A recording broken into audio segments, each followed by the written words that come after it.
Mais petit, il a assisté à ces crises et quand on est mère, on ne conçoit pas ça. C'est pas normal que ce soit son enfant qui soit obligé de chercher le téléphone comme il peut, monter sur un marchepied pour atteindre le téléphone et qu'il mette sa petite main comme ça sur moi pour essayer d'apaiser la douleur. C'est pas normal, je souhaite pas à mon enfant qu'il voit ce genre de choses. C'est une maladie à vie, malheureusement. Bonjour, je m'appelle Irène. Je vis avec une maladie qui s'appelle l'hypoparathyroïdie. Ça n'a rien à voir avec la thyroïde. Comment ça m'est arrivé? En fait, je me suis fait opérer il y a 5 ans d'un cancer de la thyroïde. On m'a retiré la thyroïde et depuis, mes glandes parathyroïdes ne fonctionnent plus. Elles ne sécrètent plus une hormone qui s'appelle la parathormone et qui permet de réguler le calcium. Du coup, je n'arrive pas à fixer le calcium et ce qui entraîne des complications. Donc avant la maladie, j'étais pleine d'énergie. Je pétais la vie, je faisais plein de sports, quasiment 5 fois par semaine. J'étais fan d'arts martiaux, de sports intenses. J'adorais faire la fête, sortir avec les amis. À la maison, je m'éclatais à faire la cuisine quasiment tous les jours, retaper des meubles, bricoler, jardiner, tout ça. Maintenant, avec la maladie, ce n'est plus pareil. J'ai des symptômes en fait qui paraissent anodins, mais mis bout à l'autre, ensemble, font ma maladie et font que certains peuvent être dangereux pour ma santé, dangereux pour ma vie. Quotidiennement, je suis très fatiguée. C'est une fatigue intense qui me bouffe en fait. Au travail, j'y arrive pas. Je suis obligée de travailler à temps partiel. Je ne peux plus travailler à temps plein. J'ai perdu en performance. Il m'est arrivé en fait à l'heure du déjeuner d'être tellement fatiguée de devoir m'allonger par terre sur un tapis de gym parce que j'avais besoin de reprendre de l'énergie. Pareil au travail, je suis monotâche. Je ne peux plus faire plein de choses à la fois. Comme à la maison, c'est mon conjoint qui fait un peu tout. Je n'arrive plus à faire le ménage, je ne fais pratiquement plus à manger. Je me réveille le matin avec un brouillard cérébral où je suis dans le coltard quasiment tout le temps.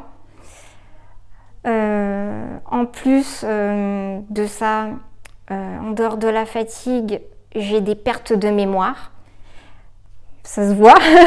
Il m'est arrivé d'oublier mon fils déjà, d'oublier d'aller le chercher à l'école et ce sont des collègues qui me l'ont rappelé. J'ai des problèmes de concentration aussi, donc ça me pose problème aussi au travail. Et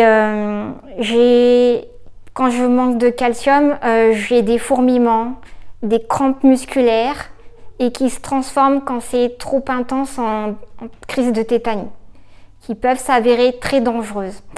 Parce que ça se passe comment en fait? J'ai les muscles qui durcissent à fond et puis qui ressortent même. On dirait que j'ai un alien qui ressort du ventre. Ça peut être dans les cervicales aussi. Je ne peux plus bouger à ce moment-là. Je suis obligée de m'étaler par terre, d'essayer de respirer pour détendre tout ça. Quand c'est trop intense, il m'est arrivé d'appeler les urgences, de demander à quelqu'un d'appeler les urgences quand les médicaments ne faisaient plus effet. Le souci, c'est que assez souvent les pompiers ne savaient pas réagir. Et même arrivé aux urgences, la maladie étant méconnue, ils ne savaient pas non plus ce qu'ils devaient faire. Ça peut être très dangereux ce genre de crise, parce que ça m'est déjà arrivé en conduisant. Donc quand ça vous arrive en conduisant, on risque de rentrer dans le mur. Et ce qui est terrible le plus pour moi, c'est quand ça m'arrive devant mon fils.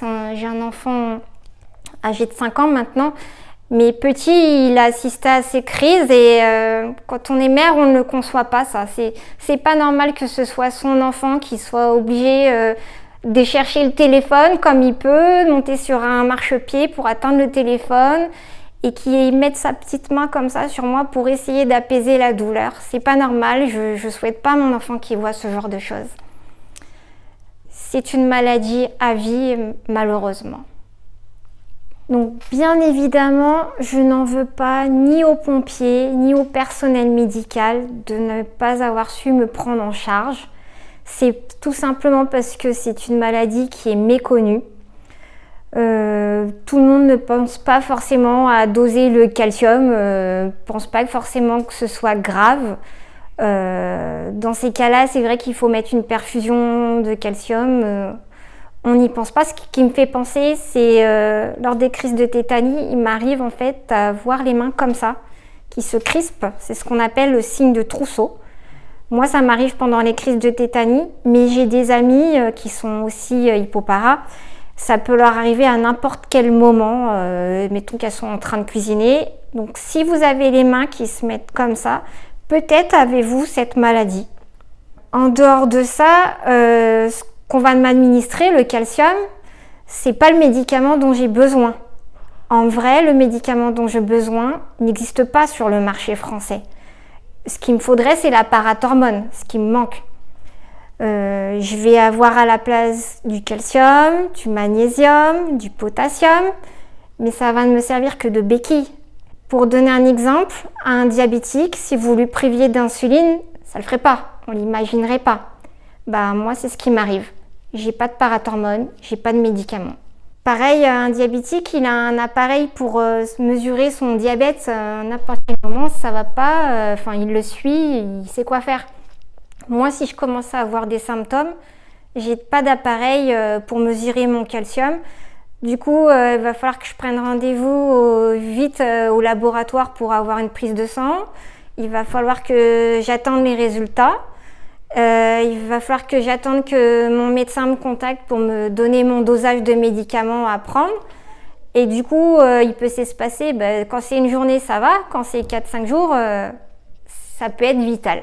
Je fais cette vidéo pour qu'elle soit connue des patients aussi.